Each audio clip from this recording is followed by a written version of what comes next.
Bismillah, alhamdulillah, wassalatu wassalamu ala rasulillah Sayyidina wa maulana Muhammad ibn Abdullah wa ala alihi wa sahbihi wa mawalah. La hawla wa la quwwata illa billah, amma ba'du. Fa inna asdaqal hadithi kitabullah wa khairal hadi hadi Muhammadin wa syarrul umuri muhdatsatuha wa kullu muhdatsatin bid'ah wa kullu bid'atin dhalalah wa kullu dhalalatin finnar. Mari kita semuanya sama-sama berdoa.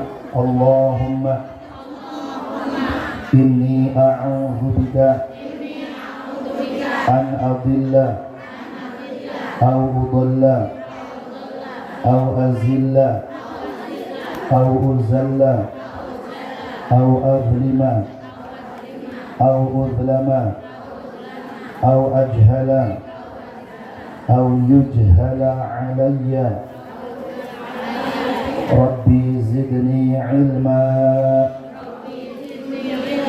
wa wasi'ni fi rizqi wa barik li fima razaqtani waj'alni mahbuban fi qulubi ibadik wa azizan fi uyunihim waj'alni wajihan fid dunya wal akhirah wa minal muqarrabin ya kathiran nawal ya hasanal fi'al ya qa'iman bila zawal ya mubdi'an bila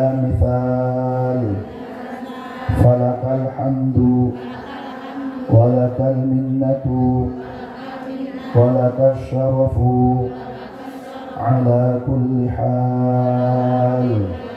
Wa sallallahu ala sayyidina Muhammadin wa ala alihi wa sahbihi wa sallam. Alhamdulillahi rabbil alamin. Qalu subhanaka la ilma lana illa ma 'allamtana innaka antal alimul hakim. Rabbi shrah li sadri wa yassir li amri wa hlul 'uqdatam min lisani yafqahu qawli. Ya Fattah ya Alim iftah lana futuhal 'arifin. Rabbi yassir wa'in ya karim. Hadratal muhtaramin, para alim, para ulama, para kiai, para sepuh, para penispuh, wabil khusus pada akhina wa ustadzina Bapak Kiai Abu Bakar Shidik, gelarnya SSY ya. Mata'anallahu biquli hayatihi, mudah-mudahan beliau diberikan sehat panjang umur. Yang kami hormati pengurus Mushola Hidayatul Muqtadiin Bapak Ustadz Asif beserta para jamaahnya yang mudah-mudahan selalu diberikan keistiqomahan oleh Allah Subhanahu wa Ta'ala. Juga tidak ketinggalan kepada Ketua Muslimat, Ketua Jam'iyah Ibu Awangsih, mana orangnya hadir? Ibu saya ada ya. Mudah-mudahan diberikan sehat panjang umur, tambah barokah. Amin Allahumma ya Rabbal. Pertama, marilah kita bersama-sama memanjatkan puja dan puji syukur kehadirat Allah Subhanahu wa Ta'ala. Alhamdulillah, pada kesempatan siang hari ini kita ditakdirkan oleh Allah Subhanahu wa Ta'ala bisa bermuajahah, berkumpul bersama dalam satu acara yang mulia, memperingati hari yang mulia, dan mudah-mudahan kita semuanya juga termasuk umat-umat yang akan dimuliakan oleh Allah Subhanahu wa Ta'ala. Salawat dan salam senantiasa tercurahkan kepada baginda kita Nabiyana wa Habibana Muhammad sallallahu alaihi wa alihi wasallam beserta para keluarga, para sahabat, dan mudah-mudahan kita semuanya selaku umat yang selalu berusaha mengikuti sunnah-sunnah Rasulullah. Mudah-mudahan kita semuanya, anak cucu kita semuanya mendapatkan syafaatul ulma nanti di yaumil qiyamah. Amin ya Allah ya Rabbal. Bu, mohon maaf ya, suaranya memang akhir bulan, Masya Allah luar biasa. Biasanya suara saya enak ya, di suaranya mudah-mudahan Allah berikan kekuatan sampai selesai. Amin. Ibu jamaah yang dimuliakan oleh Allah Subhanahu wa Ta'ala, kita semuanya hadir di tempat ini tidak lain dan tidak bukan tujuannya tolabul ilmi. Betul apa betul? Saya teringat satu hadis Rasulullah Sallallahu Alaihi Wasallam. Kanjeng Rasul pernah bersabda, Man ahabba ayyan zura ila utaqaillahi minan nar falyanzur ilal muta'allimin. Kalau ada orang pengen tahu ciri-ciri orang yang wajah-wajahnya adalah tipikal orang-orang yang akan dibebaskan oleh Allah Subhanahu wa Ta'ala dari api neraka. Jadi orang yang akan bebas dari api neraka berarti orang ini akan dimasukkan surganya Allah. Maka kalau pengen tahu wajahnya yang seperti apa, maka kata Rasulullah, falyanzur ilal muta'allimin, lihat saja mereka orang-orang yang masih getol sregep berangkatnya ngaji. Mudah-mudahan kita semuanya termasuk apa yang disampaikan oleh kanjeng Rasulullah Sallallahu Alaihi Wasallam. Amin Allahumma ya Rabbal. Pada kesempatan saat ini kita memiliki tema peringatan Isra dan Mi'raj. Isra Mi'rajnya Rasulullah Sallallahu Alaihi Wasallam ini adalah bagian daripada mukjizat. Mukjizatnya kanjeng Nabi Muhammad banyak. Mukjizat yang tertinggi yang pertama adalah yang masih bisa kita rasakan bersama, yaitu adalah mukjizatnya Rasulullah berupa Al-Quran. Kemudian yang kedua, mukjizatnya Rasulullah yang masih membekas di antara kita semuanya adalah peristiwa yang akhir dan intinya adalah sholat 5, yaitu peristiwa Isra dan Mi'raj. Syekh Abdul Qadir Al-Jilani, beliau menyebutkan bahwa peristiwa Isra Mi'raj itu berlangsung di dalam bulan Rajab. Maka di dalam bulan Rajab ini ada satu rahasia yang disampaikan oleh Sultanul Al-Awliya Sayyidi Syekh Abdul Qadir Al-Jilani.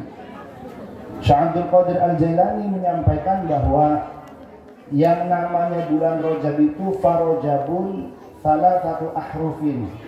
Terima kasih. Bulan Rajab itu terdiri dari 3 huruf. Yang pertama ra'un, hurufnya Rajab itu diawali huruf ra. Summa jimun, kemudian huruf jim. Dan yang terakhir adalah ba'un, huruf ba. Jadi Rajab ra, jim, ba. Maka Syekh Abdul Qadir melanjutkan farra'u rahmatullah, bahwa rohnya di bulan Rajab itu mengandung makna rahmatullah. Apa itu rahmatullah? Kasih sayangnya Allah Subhanahu wa Ta'ala. Orang kalau sudah dikasih sayangi sama Allah, hidupnya enak. Orang kalau sudah mendapatkan rahmat Allah di dunia maupun di akhiratnya mendapatkan sebuah kenikmatan. Berbicara masalah rahmat, kita yang di dunia ini sudah mendapatkan rahmatnya Allah apa belum? Sudah. Bahkan rahmat yang paling agung, a'zamur rahmat, itu adalah kita menjadi umatnya kanjeng Rasulullah Sallallahu Alaihi Wasallam. Saya mau sampaikan sedikit khusus untuk ibu-ibu. Ibu-ibu yang hari ini menjadi umatnya Nabi Muhammad, ini adalah sebuah anugerah besar dari Allah Subhanahu wa Ta'ala. Dan kita menjadi umatnya Nabi Muhammad secara otomatis sudah mendapatkan rahmat atau kasih sayangnya Allah Subhanahu wa Ta'ala. Satu contoh, zamannya Nabi Musa, kaumnya Nabi Musa, Bani Israel, itu ibu-ibunya yang memiliki kebiasaan secara alamiah namanya menstruasi alias haid. Dengarkan. Ibu-ibu yang memiliki kebiasaan secara alamiah, semua ibu-ibu mengalami haid. Manusia di dunia salah satu di antara yang tidak pernah mengeluarkan darah kotor atau yang tidak pernah mengalami haid adalah perempuan. Satu-satunya perempuan yang di dunia ini tidak pernah mengalami haid, beliau adalah mandul. Emang orang mandul nggak haid? Haid. Teman saya ada nggak punya anak-anak, tapi tetap haid perempuan. Satu-satunya perempuan yang tidak mengalami menstruasi, tidak pernah mengeluarkan darah kotor, itu adalah Al-Batul Fatimah Zahra, putri dari Kanjeng Rasulullah Sallallahu Alaihi Wasallam. Makanya Fatimah itu disebut Az-Zahra dan dijuluki Al-Batul, perempuan yang tidak pernah mengeluarkan darah kotor. Jadi kita yang perempuan, ibu-ibu yang perempuan, memiliki alamiah setiap bulan yang masih sehat, yang belum menopause, itu mengeluarkan darah haid. Orang zaman dulu umatnya Nabi Musa alaihissalam, orang-orang Bani Israel, kalau ibu-ibunya sedang dalam keadaan haid, maka ibu-ibu dilarang tidur di rumah suaminya. Ibu-ibu tidak boleh ikut makan bareng sama suaminya. Ada mu'akalatil haid, tidak boleh orang yang lagi haid ikut makan bersama dengan suaminya. Kalau sedang haid, di mana? Ibu-ibu di apa namanya? Kalau orang lagi kena corona itu apa? Isolasi. Jadi ibu-ibu yang sedang dalam keadaan haid oleh suaminya ditaruh di tempat yang kecil di belakang rumah, mirip seperti kandang ayam. Sallu ala Nabi Muhammad. Ini umat Nabi Musa, ibu-ibu yang sedang dalam keadaan haid tidak boleh masuk rumah suaminya dan tidak boleh ikut bersama makan dengan suami dan keluarganya. Jadi ibu kalau sedang haid 1 bulan sekali, apalagi yang haidnya sampai 2 minggu, berarti diisolasi, masuk ke kandang ayam, tidak boleh keluar. Nanti kalau sudah berhenti baru angkat tangan, Kang sudah, sudah. Beda dengan umatnya Rasulullah. Kita semua ibu-ibu jangankan sampai 2 minggu, baru 2 malam bapaknya sudah belum, bersih belum. Betul apa betul? Itu sama persis sama saya. Udah 3 hari udah bingung sudah belum mah. Belum. Umatnya Nabi Musa, ibu-ibu yang dalam keadaan haid ditaruh di belakang rumah, tidak boleh masuk ke rumah suaminya dan tidak boleh ikut makan bersama. Sedangkan umatnya Rasulullah, kita semuanya ibu-ibu, majelis taklim, musola, hidayatul muqtadiin. Jangankan ikut bersama makan dan minum dengan suaminya. Dalam agama Islam kita menjadi umat Rasulullah Sallallahu Alaihi Wasallam. Sallu ala Nabi Muhammad. Kita yang menjadi umatnya Rasulullah, ibu-ibu tidak usah diisolasi ketika dalam keadaan haid. Bahkan jangankan mu'akalatul haid, ikut bersama makan dengan suaminya. Umat Islam, ibu-ibu semuanya dalam keadaan haid masih boleh tidur bersama suami. Bu, ini tugasnya Pak Kiai Abu Bakar menerangkan tentang masalah itu. Di Rancagaka ada bertahun-tahun pemahamannya keliru. Istri kalau sedang dalam keadaan haid itu tidak boleh tidur bareng sama suaminya. Ngertinya kalau sedang haid bapaknya nggak boleh tidur bareng satu ranjang. Jadi kalau haid itu benar-benar bapaknya dikasih bantal ditaruh di tempat ruang TV. Jadi pisah tidurnya, pisah ranjang.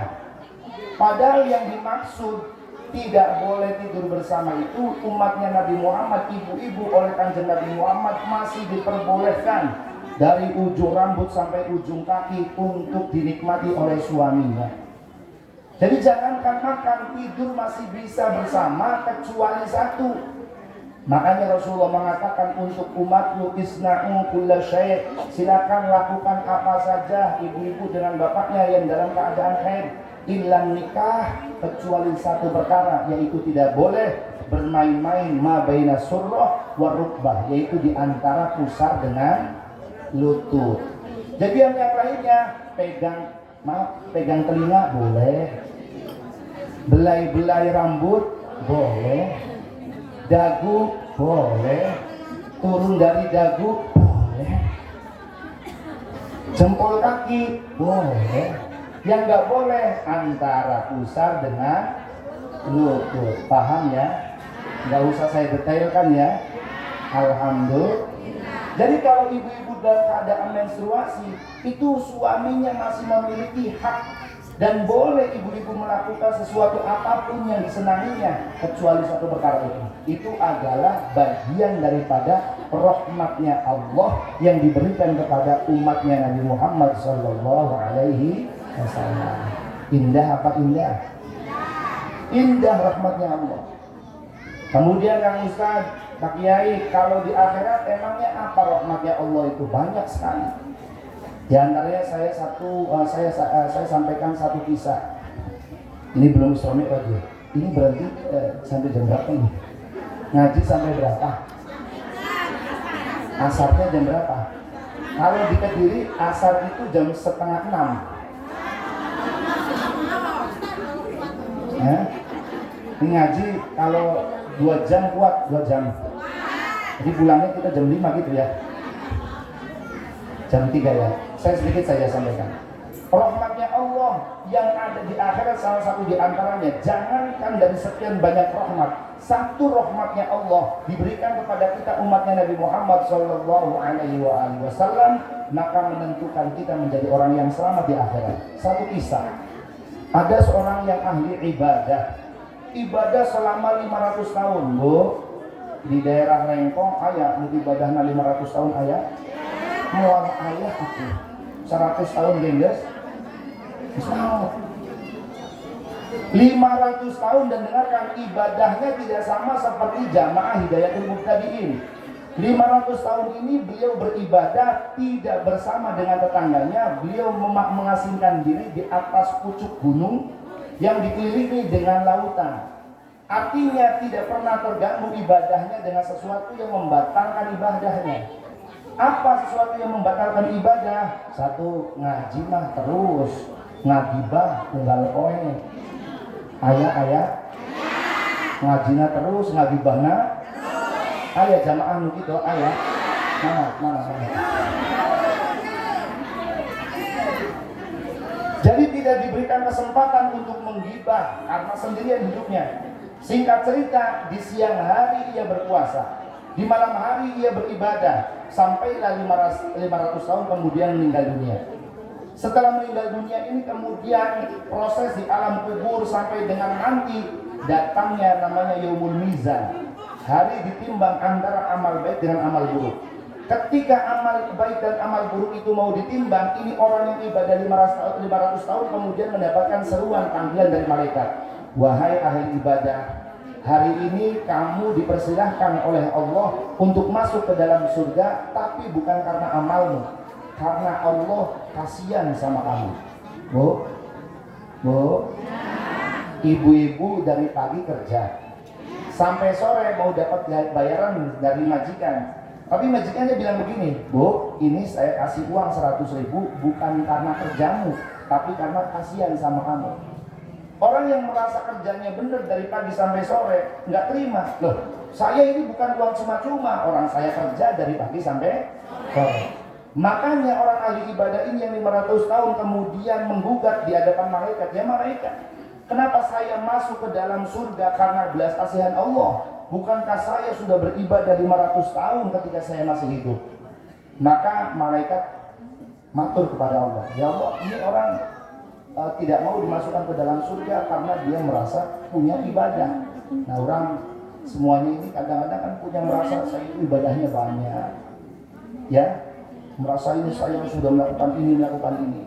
Ternyata orang ini kata Allah, malaikat sudah gini saja. Kalau dia tidak mau masuk ke dalam surga, masukkan saja ke dalam neraka. Akhirnya fulan ahli ibadah, kata Allah, kalau kamu tidak mau masuk ke dalam surga, saya masukkan kamu ke dalam neraka. Makanya, ya Allah, saya tidak mau masuk neraka, tapi saya pengen tahu kenapa saya masuk surga, bukan karena amal saya. Maka dijawab oleh Allah, yang ahli ibadah, nih pelajaran buat kita semuanya. Yang ahli ibadah, yang ahli berangkat ngaji, yang ahli semuanya, coba lihat, kamu 500 tahun berada di mana? Saya berada di atas gunung.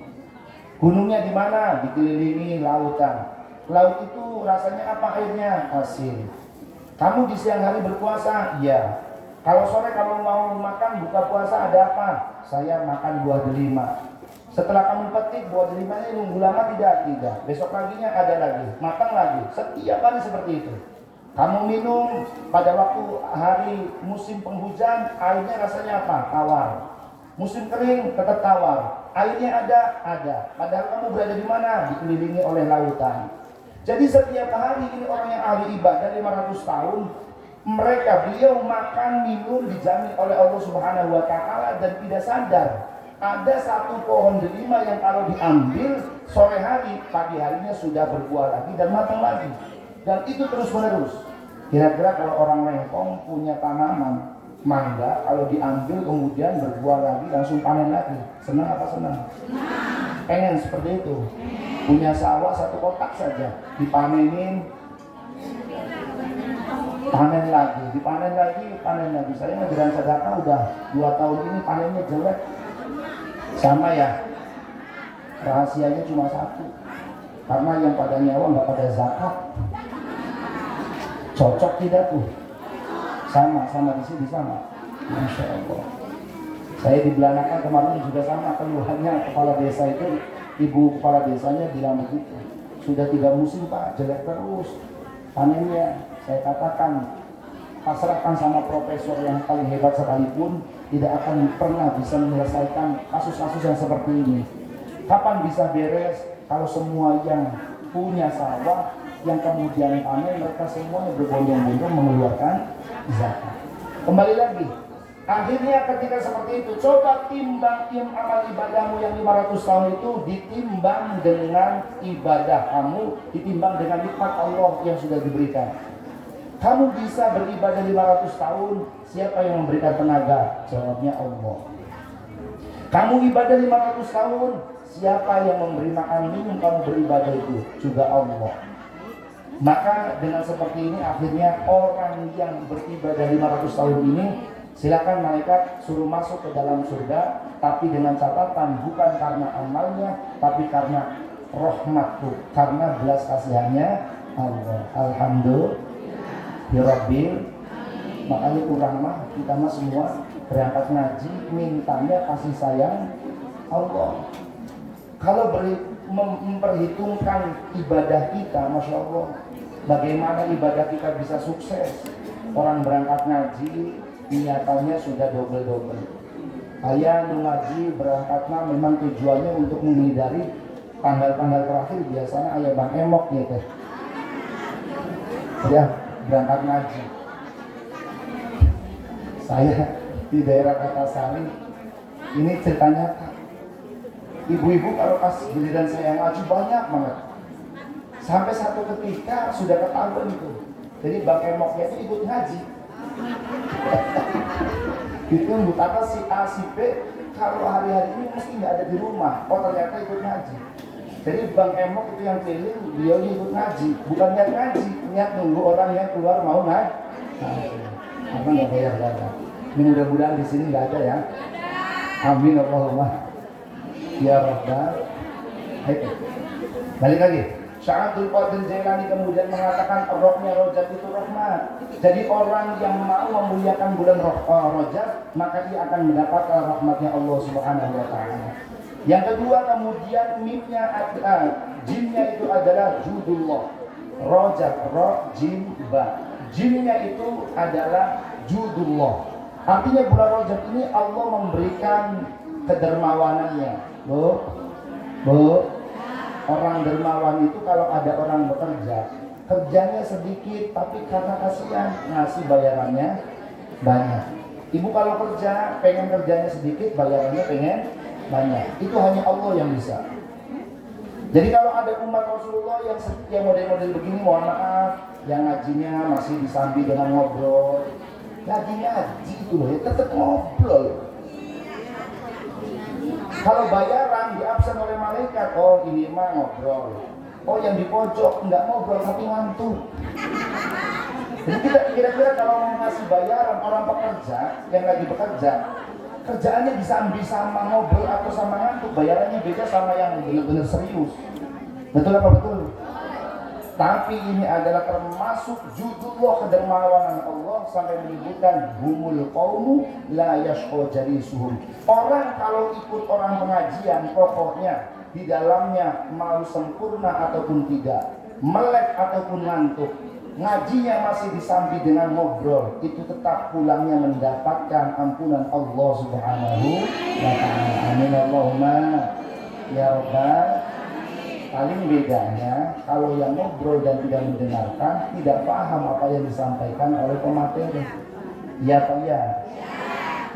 Yang terakhir yaitu adalah ba. Ba-nya Rajab itu rojim, ba itu namanya birrullah, yaitu perbuatan baiknya Allah. Jadi Allah sedang mengumpulkan 3 sifat yang mulia: kasih sayang, kedermawaan, dan berbaik-baik kepada kita. Orang yang mau memuliakan bulan Rajab, maka dia mendapatkan bagian yang sangat mulia dari Allah Subhanahu wa ta'ala. Karena bulan Rajab ini adalah bulan yang mulia, maka Allah akan menurunkan satu perihal yang mulia kepada manusia yang mulia, yaitu salah satu daripada mukjizatnya Rasulullah, yaitu peristiwa yang disebut dengan Isra Mi'raj. Sallu ala Nabi Muhammad. Kayaknya kalau ngomong Isra Mi'raj sudah paham semua. Saya mau sedikit ikut nyanyi saja kayak ibu-ibu. Sallu ala Nabi Muhammad. Ibu-ibu paham gak lagu ini ya? Sudah paham ya? Suara saya jadi dibantu aja Bu ya. Serak-serak bahasa. Di suatu malam di bulan Rajab, Allah memanggil Nabi Muhammad untuk menerima wahyu salat sehari semalam 17 rakaat. Ya Rasul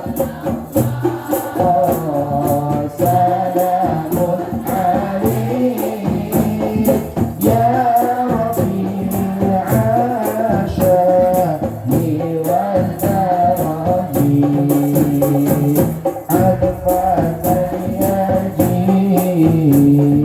rabbal alamin ya uhailal judi wal karami. Di suatu malam di bulan Rajab, Allah memanggil Nabi Muhammad untuk menerima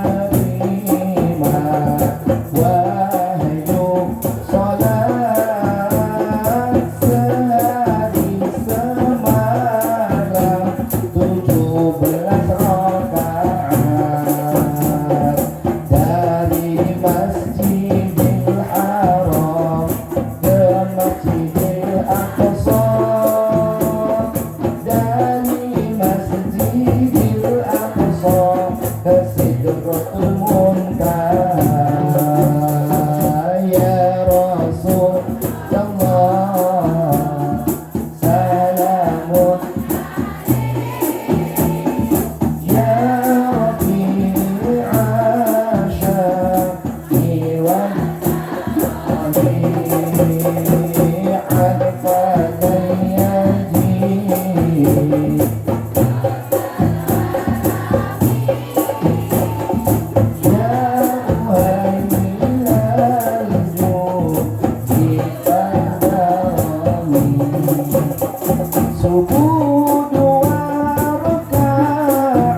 Ibu-ibu hafal ya sudah ya? Hafal kan enak itu lagunya. Ibu, para hadirin yang dimuliakan oleh Allah Subhanahu wa taala. Berapa menit lagi ngajinya? Sampai jam berapa? Sampai. Sudah, saya singkat saja. Isra Mi'raj ini adalah dua kejadian yang digabungkan menjadi satu. Isra Mi'raj ini adalah bagian mukjizat. Jadi mukjizat itu perkara yang tidak bisa serta-merta langsung kita telan mentah-mentah dengan akal kita yang terbatas. Allah menyebutkan di dalam Al-Quran, Subhanalladzi asra bi'abdihi lailan minal masjidil harami ilal masjidil aqsa. Maha suci Allah yang telah memperjalankan hambanya di malam hari, diperjalankan dari Masjidil Haram sampai Masjidil Aqsa. Bu, sekilas kalau kita lihat, loh, Isra Mi'raj itu apanya yang menjadi mukjizat? Isra Mi'raj itu apanya yang menjadi istimewa? Wong Allah memperjalankan Nabi Muhammad dari Masjidil Haram ke Masjidil Aqsa ya biasa saja. Ternyata yang menjadi istimewa perjalanan Rasulullah ini adalah mengandung perjalanan ilmiah. Orang yang mengetahui peristiwa Isra Mi'raj dulu itu tidak bisa serta-merta langsung mengangan-angan dengan otaknya. Pembuktian daripada bahwa ini adalah dalil nubuwah, petunjuk bahwa ini adalah keistimewaan Nabi, maka harus dijawab melalui prosesnya waktu. Apa yang menjadi istimewa? Dulu sahabatnya Kanjeng Nabi yang sudah beriman kepada Kanjeng Nabi, dengan adanya ujian Isra Mi'raj ini, satu persatu sahabat Kanjeng Nabi mundur teratur, tidak percaya kepada Kanjeng Nabi. Karena Isra Mi'raj ini perjalanan dari Mekah menuju negara Palestina, dari Masjidil Haram ke Masjidil Aqsa. Ini zaman dulu saja, kalau ditempuh dengan kendaraan yaitu unta yang larinya paling kencang, itu ditempuh kurang lebih 50-60 hari. Jadi kalau berangkat dari Mekah ke Palestina itu pakai unta yang larinya paling cepat, itu 50 sampai dengan 60 hari.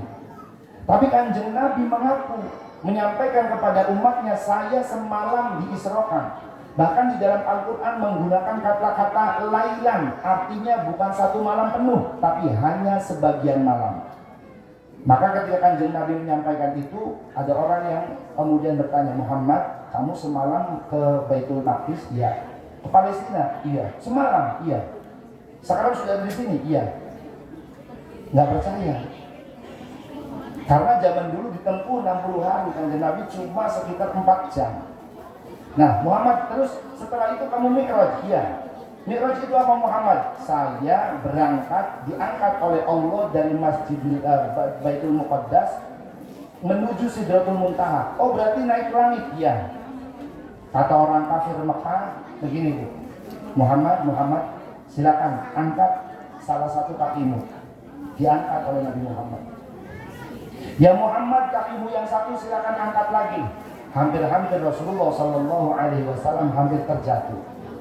Maka dengan seperti itu kemudian menjadi bahan olok-olokan. Coba lihat, sahabat-sahabat, kamu masih percaya sama Muhammad? Orang Muhammad nggak punya sayap, Muhammad tidak bisa terbang, kok mengaku Mi'raj, yaitu berangkat dari Masjidil Aqsa menuju langit ketujuh ke Sidratul Muntaha. Maka orang-orang ini mulai mundur teratur, tidak percaya kepada Kanjeng Nabi Muhammad Sallallahu Alaihi. Beruntung kita jadi umatnya Kanjeng Nabi, hidupnya di zaman era modern.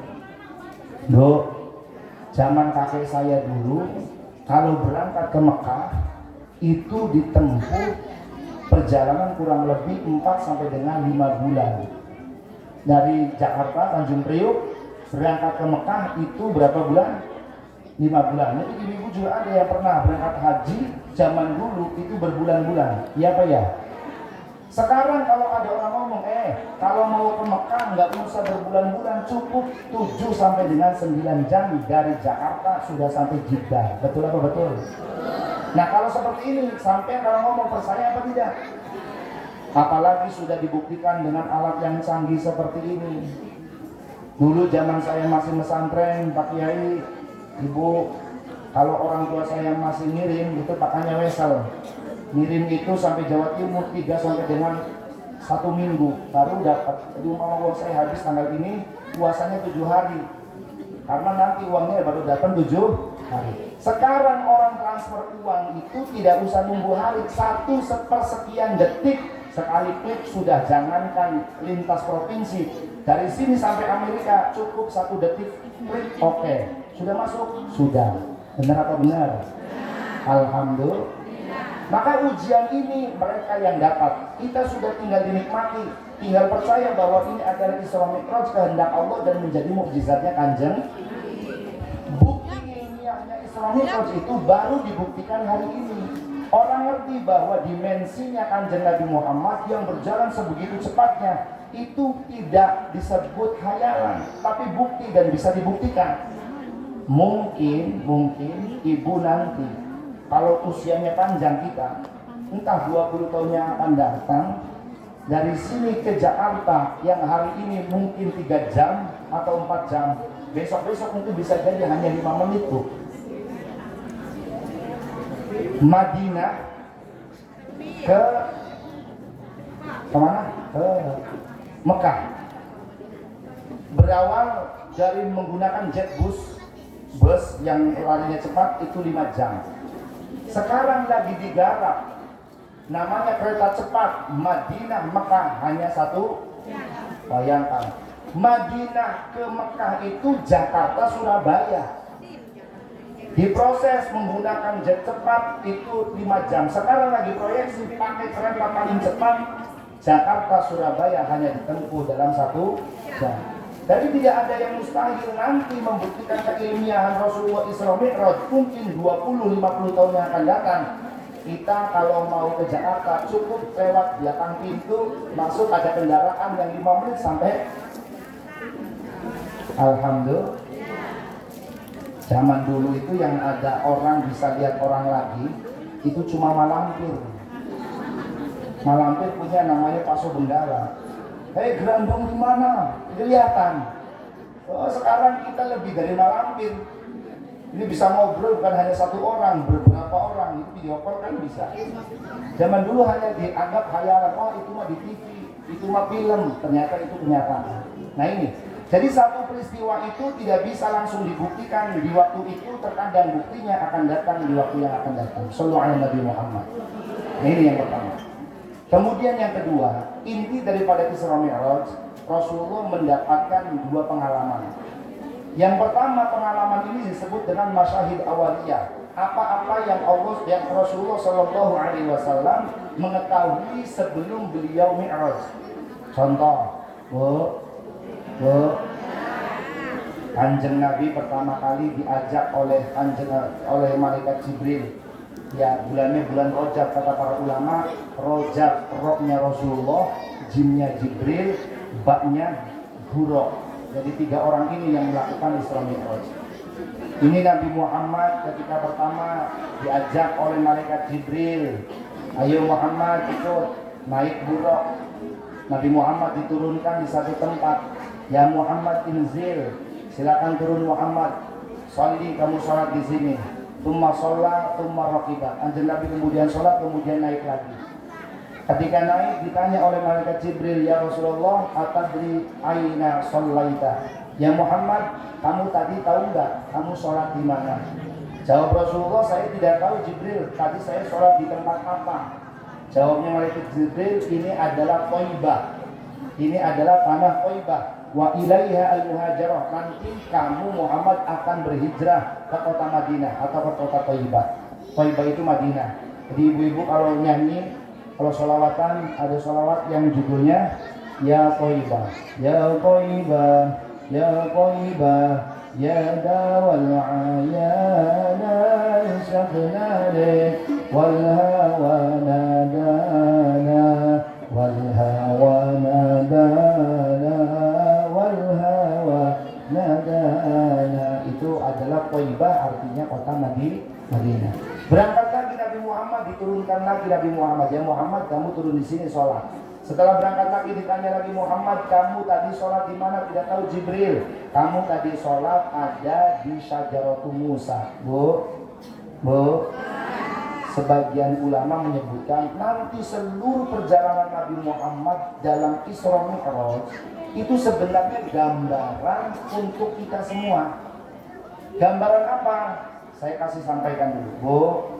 Bu, ada siang, ada laki, ada cewek, ada ketawa, ada senang, ada sedih.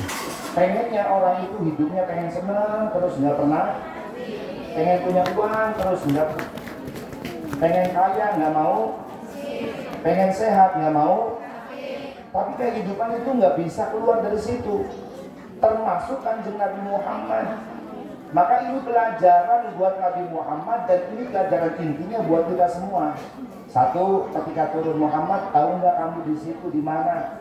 Tidak ya Jibril. Muhammad, itu tuh adalah pohon yang dulu Nabi Musa pernah galau, yang dulu pernah Nabi Musa dikejar oleh kaumnya. Nabi Musa mau dibunuh oleh kaumnya. Jadi orang yang berjuang agama itu mesti mereka mendapatkan tantangan.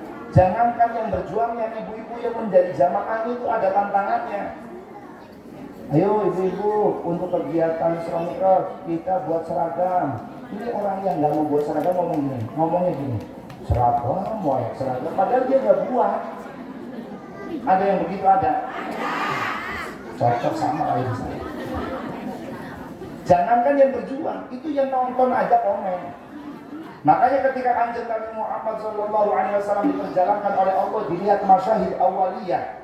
Pertama tunjukkan sesuatu yang masih ada di dunia ini. Muhammad, kamu duduk di sini, kamu sholat. Ini pohonnya Musa. Musa pernah lari dikejar oleh kaum kafir. Makanya tidak ada satu nabi yang tidak pernah diusir oleh kaumnya. Semua nabi pernah diusir oleh kaumnya. Salah satunya Nabi Musa. Nabi Musa pernah duduk di sini, capek karena dikejar-kejar kaum Kipti, maka disinilah kamu juga harus napak tilas bahwa nanti kamu perjuangan juga sama, kamu akan diusir, kamu juga akan diperlakukan tidak enak. Lanjut Nabi Muhammad berangkat lagi, turun lagi, kata malaikat Jibril, kamu sholat di sini. Ditanya, ya Jibril, ini apa? Ini adalah Baitul Muqaddas, ini adalah Baitul Lahmi. Ini adalah tempat lahirnya Nabi Musa, Nabi Isa. Nabi Isa lahir namanya Baitul Lahmi. Kita beruntung, semiskin apapun paling derajatnya kita, lahiran itu di atas, kalau orang sedekah nyebutnya di atas tampah. Di sini apa Bu? Yang buat niru. Zaman dulu gitu. Kalau bayi ditaruh di sama ya. Nabi Isa alaihi salam lahir tidak memiliki bapak dan lahirnya menyedihkan di bawah pohon kurma, dan tubuh mulia seorang nabi itu tidak punya paraji dan langsung nempel di atas tanah. Kalau kita anak-anak kita di rumah sakit sudah di kasur yang empuk sudah. Tapi Nabi Isa lahir langsung ke tanah. Makanya tanahnya disebut Baitul Lahmi, tanah yang nempel sama daging bayi yang mulia, yaitu Nabi Isa alaihis. Nabi Isa nggak punya bapak. Nabi Muhammad merasa nabi yang paling sengsara pada waktu itu. Kenapa tidak sengsara? Nabi Muhammad umur 2 bulan dalam kandungan, ayahnya wafat.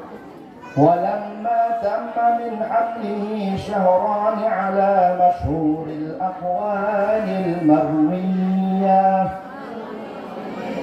توفي بالمدينة المنورة أبوه عبد الله. 2 bulan ayahnya wafat. Tragis lagi, lahir hanya beberapa hari disusui oleh ibunya. Wa arda'athu ummuhu ayyaman thumma arda'athu Thuwaibatul Aslamiyah. التي أعتقها أبو لهب حين وافته عند ميلاده عليه الصلاة والسلام ببشرى. Hanya beberapa hari disusui ibunya, kemudian diberikan kepada Halimatus Sa'diyah. Singkat cerita, Nabi Muhammad umur 4 tahun ibunya wafat. Kanjeng Nabi jadi yatim usia 2 bulan dalam kandungan.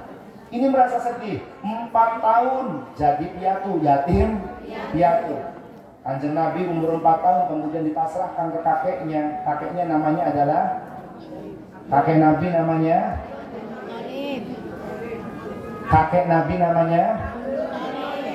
Abdul Muttalib. Dipasrahkan ke kakeknya, umur 8 bulan kakeknya meninggal dunia. Coba bayangin, gak punya bapak, 4 tahun ibunya meninggal, diasuh oleh kakeknya, 8 tahun meninggal juga kakeknya. Akhirnya dibawa, dipindahkan lagi kemana? Ke pamannya, namanya Abu Thalib. 8 tahun Kanjeng Nabi untuk bertahan hidup, Kanjeng Nabi membala kambing. Sampai umur 15 tahun Kanjeng Nabi kemudian berdagang. Sudah mandiri. Sampai usia berapa? 25 tahun. 25 tahun menikah sampai dengan 40 tahun kemudian diangkat menjadi Nabi. Nabi Muhammad merasakan senang banyak orang yang mendukung itu hanya kurang lebih di tahun 25 sampai 40, berarti 15 tahun. Setelah umur 40 tahun Kanjeng Nabi mendapatkan tekanan permusuhan karena Kanjeng Nabi diangkat menjadi Rasul. Di sini ketika Nabi Muhammad benar-benar di puncaknya sedang dalam keadaan sedih, istri yang dicintainya yang mendukung dari dalam kemudian wafat.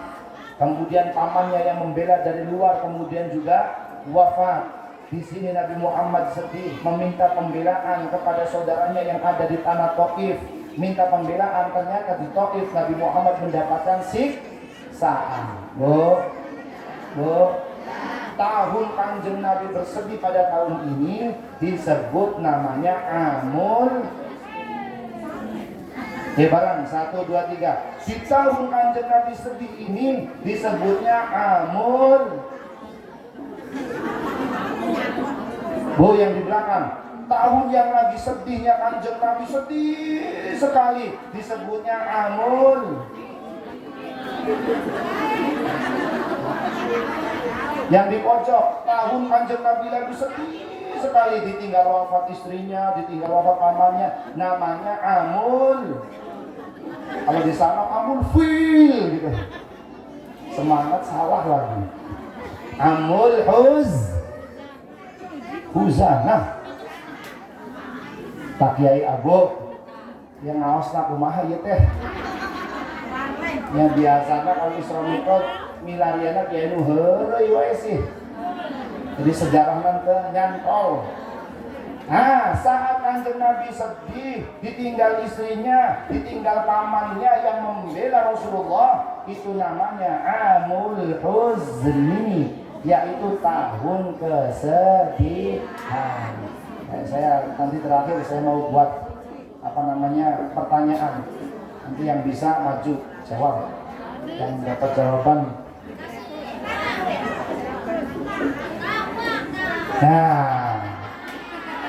Saudara Nabi Muhammad. Singkat cerita, ketika Kanjeng Nabi kemudian mendapatkan tekanan, Kanjeng Nabi sampai di Thaif itu Kanjeng Nabi benar-benar mendapatkan siksaan sampai Kanjeng Nabi jidat Rasulullah berdarah karena memang ditimpuk oleh orang-orang kafir. Darahnya menyucur sampai dengan ke mata kaki Rasulullah. Ketika darah Rasulullah mau menetes ke bumi, Allah memerintahkan, ya malaikat, jilati darah Rasulullah. Kalau saja darah Rasulullah sampai jatuh ke bumi, maka ancamannya malaikat jibal, malaikat yang menunggu gunung. Kalau Muhammad darahnya sampai menetes ke bumi, maka orang Thaif semuanya akan aku hancurkan. Sallallahu alaihi Nabi Muhammad. Di dalam kesedihan itulah Rasulullah kemudian bilang begini, ya Rabbi, liman takiluni. Ya Rabbi, saya ini dari kecil dipindah-pindah. Ayah saya meninggal, ibu saya meninggal, saya dipindahkan pengasuhannya ke kakeknya.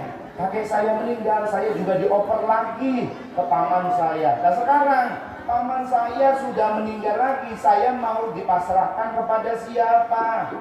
Maka jawabannya Allah tidak langsung ngomong, Allah tidak langsung memberikan wahyu. Tapi jawabannya ada di surat Al-Isra ayat ke-1. Coba ibu-ibu bareng-bareng. Subhanalladzi asra bi'abdihi lailan minal masjidil harami ilal masjidil aqsa alladzi barakna haulahu linuriyahu min ayatina innahu huwas sami'ul basir. Nah, nanti Kang Abu yang menerangkan.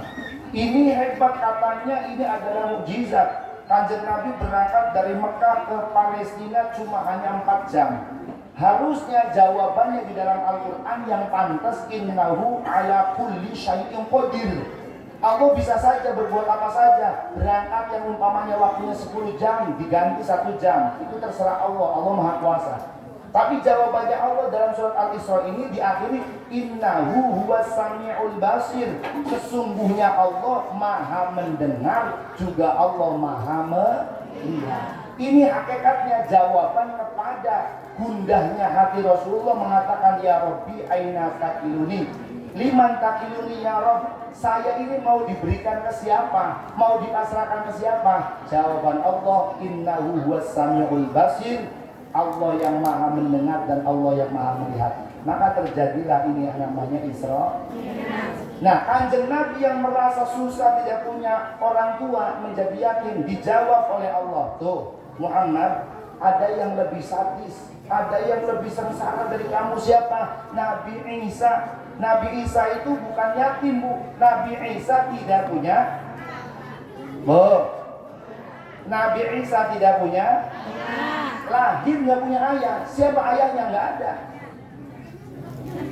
Di pojok ngomong, ayah. Tetangga saya juga begitu. Ada yang lahir nggak ada ayahnya. Ini bukan itu. Ini jelas tidak ada. Jadi gini, orang kafir itu kemudian menyebut orang yang tidak percaya dengan cara kita. Loh, Nabi Isa itu anaknya Tuhan, anaknya Allah, katanya begitu. Tidak mungkin ada orang lahir tidak punya ayah. Perhatikan, tidak mungkin nggak punya ayah. Padahal kalau ngomong harus dituhankan Nabi Isa karena tidak punya ayah, seharusnya yang lebih hebat itu adalah Nabiullah Adam. Manusia dilahirkan di dunia ini ada yang tidak punya bapak, tidak punya ibu. Siapa? Adam. Ada yang tidak punya ibu, punya bapak. Siapa? Hawa. Hawa itu tercipta dari sulbinya Nabi Adam. Punya bapak, nggak punya. Ada nabi yang punya ibu, tidak punya bapak. Siapa? Isa. Maka ketika itu Nabi Isa dihujat oleh tetangganya, oleh saudaranya, ya Maryam, kamu itu bagaimana? Kamu keturunan orang baik, kamu itu adalah saudaranya Harun. Kamu kok bisa melakukan perbuatan yang sekeji ini? Kamu kalau lahir anakmu, maka anakmu harus dibunuh karena itu memalukan. Kata Maryam, nanti ngomongnya jangan sama saya. Kalau kamu mau bunuh, bunuh saja. Kalau kamu mau tanya, saya ini anak siapa nanti? Kalau ini lahir, silakan tanyakan saja kepada anaknya. Jelas Nabi Isa ketika lahir, yaitu di Baitul Lahmi tadi, di bawah pohon kurma, akhirnya disuguhkan kepada masyarakat. Masyarakat, kamu yang menghujat saya dituduh melakukan perzinahan. Tanyakan saja sama ini bayi. Jadi bayi dipasrahkan kepada masyarakat. Ini, ayo silakan tanyakan kepada bayi. Kata orang kafir, kamu itu gimana? Berarti kamu sudah, masa saya harus ngomong sama? Akhirnya sudah, tanyakan saja, dia nanti bisa jawab. Maka Nabi Isa ini salah satu nabi yang punya mukjizat, bisa bicara di waktu nanti. Pertanyaannya, Ketika ditanya, Isa, kamu itu siapa? Anak siapa? Jawabannya Nabi Isa, cung yang bisa. Ayo. 100.000 lumayan. Ya, maju. Ya Isa, ini udah jam 3 ya, 100.000. Isa, kamu siapa? Kamu anak siapa?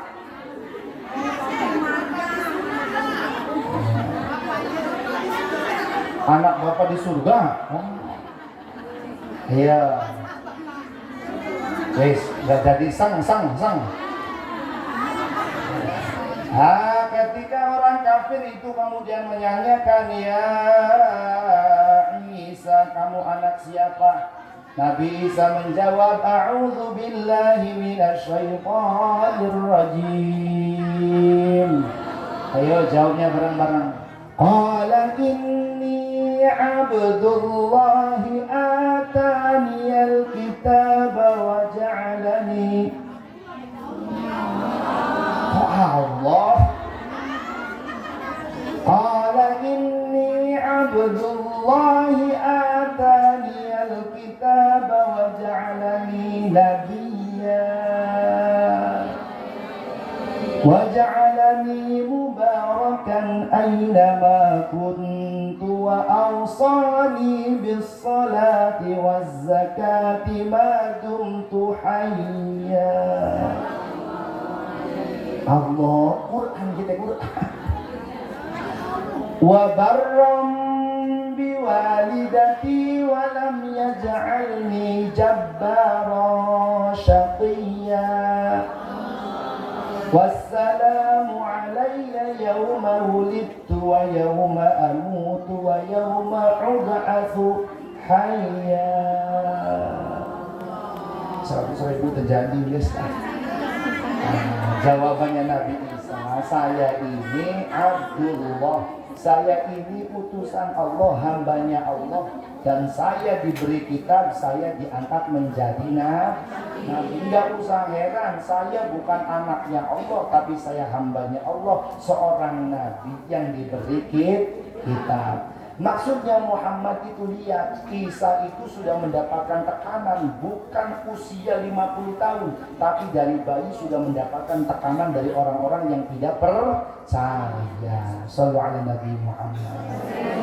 Dan yang terakhir, Rasulullah Shallallahu Alaihi Wasallam kemudian mendapatkan namanya masyahid samawiyah. Nanti ketika naik, Rasulullah mendapatkan satu peristiwa A, B, C, D sampai dengan akhir. Dan inti dari semua itu ketika pulang Rasulullah, wa ba'da isra'in urujun lisama hatta ra'an nabiyyu rabban kallama min ghairi kaifin wa hisarin waftarad alaihi khamsan ba'da Sina farad. Kanjeng Nabi pulang membawa oleh-oleh, sholat 5 waktu. Bu, sholatnya sudah 5 waktu. Alhamdulillah. Jangan sampai kayak orang-orang sedangkan masih ada yang sholatnya misaghrib. Ngerti sholatnya? Isya sareng. Na'udzubillahi min. Masih ada yang begitu masih? Ada aja. Nah itu intinya sholat, jaga sholat kita, jangan pernah tinggalkan sholat kita. Terakhir saya sampaikan, Bu, hikmahnya kenapa Allah Subhanahu wa Ta'ala mewajibkan kita untuk melaksanakan sholat 5 waktu. Terakhir, jangan pulang dulu. Ternyata rahasianya, Bu, rahasianya ternyata ada satu riwayat menyebutkan supaya kita itu menjadi orang yang hebat dalam keadaan apapun, dimanapun, kapanpun. Ketika kita mati, kita dalam keadaan mati dalam keadaan husnul pengen mati husnul khotimah. Resepnya satu, jangan tinggalkan sholat 5 waktu. Disebutkan yamutul muslimu bainal hasanatain. Orang Islam itu seharusnya mati dalam keadaan keren. Ada yang umurnya sudah 60 tahun? Jadi kurang lebih 3 tahun lagi kontrak datang. Walaupun umur tidak harus 63 tahun, kontrak kadang-kadang datang. Tapi ini umumnya. Nah, kalau kita mati kira-kira menjadi mati yang keren. Kata satu riwayat menyebutkan orang Islam itu mesti harusnya mati dalam di antara dua kebaikan. Hasanatin qad qadaha, satu kebaikan yang sudah dilakukannya. Wa hasanatin yantadhiruha, dan satu kebaikan yang sedang ditunggunya. Contoh, sudah asar, ya. Sholat asar. Belum. Tapi kita semuanya nunggu sholat asar. Umpama jalan pulang belum sampai rumah mati. Matinya orang Islam keren. Ibu Siti kenapa meninggal dunia? Sedang apa? Sedang nunggu waktu sholat asar. Matinya setelah sholat asar. Mati kapan? Oh, mati setelah sholat asar. Matinya kapan? Sebelum zuhur. Oh, matinya lagi nunggu sholat. Jadi 5 waktu yang ada ini semuanya menunjukkan dan harapan kita mati kapanpun, dimanapun kita tetap dalam keadaan melakukan kebaikan. Setelah melaksanakan sholat dan sedang menunggu sholat. Amin Allahumma ya Rabbal. Makanya kita semuanya harus tidak boleh tinggal sholat. Boleh saya sholawatan 1 kali lagi? Pakai bahasanya Jawa boleh? Mudah-mudahan ngerti, mudah-mudahan ngerti aja.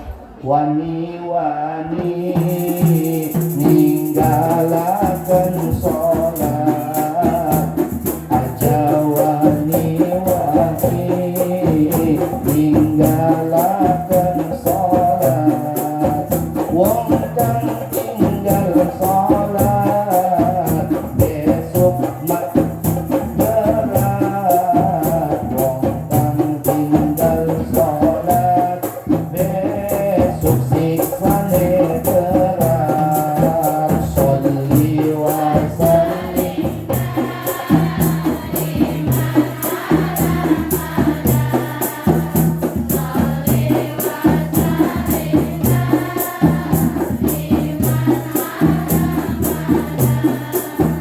wal ali wal ashabi man qad wahada, wal ali wal biman qad wahada. Lamun kau bengi mati, ngerti gak ya? Kalau nanti malam mati, kita siap sedia. Kalau malam mati, kita harus siap sedia. Sebab hati kita sudah yakin masuk surga. Sebab hati kita sudah yakin masuk surga. Sholli wa sallim daiman ala Muhammad. Sholli wa sallim daiman ala Muhammad wal ali wal ashabi man qad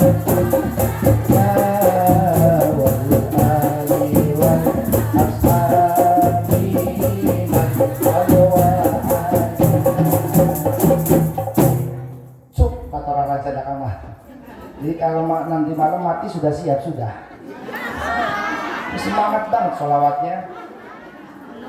Kalau belum siap mati nanti malam, kalau belum siap nanti mati malam, mari kita cari bekal untuk mati.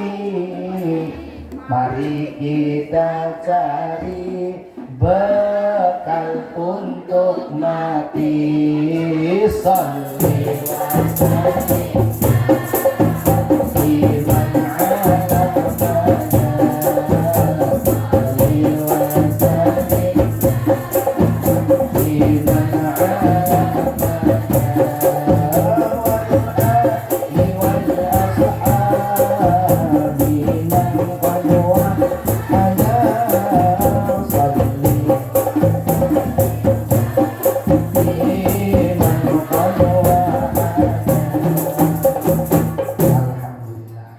sholat.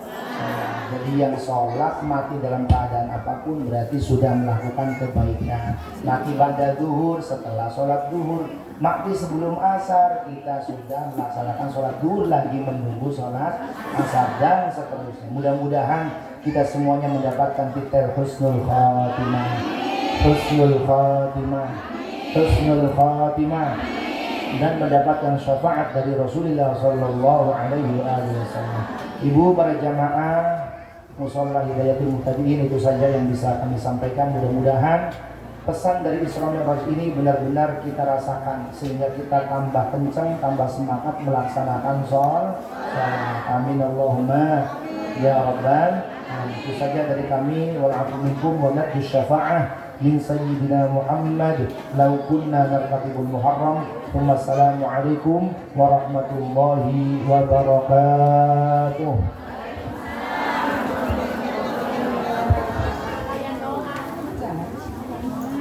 Terkenuhun kapangarsana Al-Muhtaram Bapak Kiai Haji Abdul Muhid anu parantos nasihan pituah-pituahna tanapi ilmuna ka urang sadaya. Mudah-mudahan si manfaat kanggo urang sadaya, sing kalabuana kepetik hasilna. Amin ya Allah ya rabbal alamin. Mangga acara nu terakhir nyaeta acara doa. Untuk doa mangga disanggakeun ka ngarsana Bapak Ustadz Haji Yogi Anwar Sanusi waktos namangga nyanggakeun.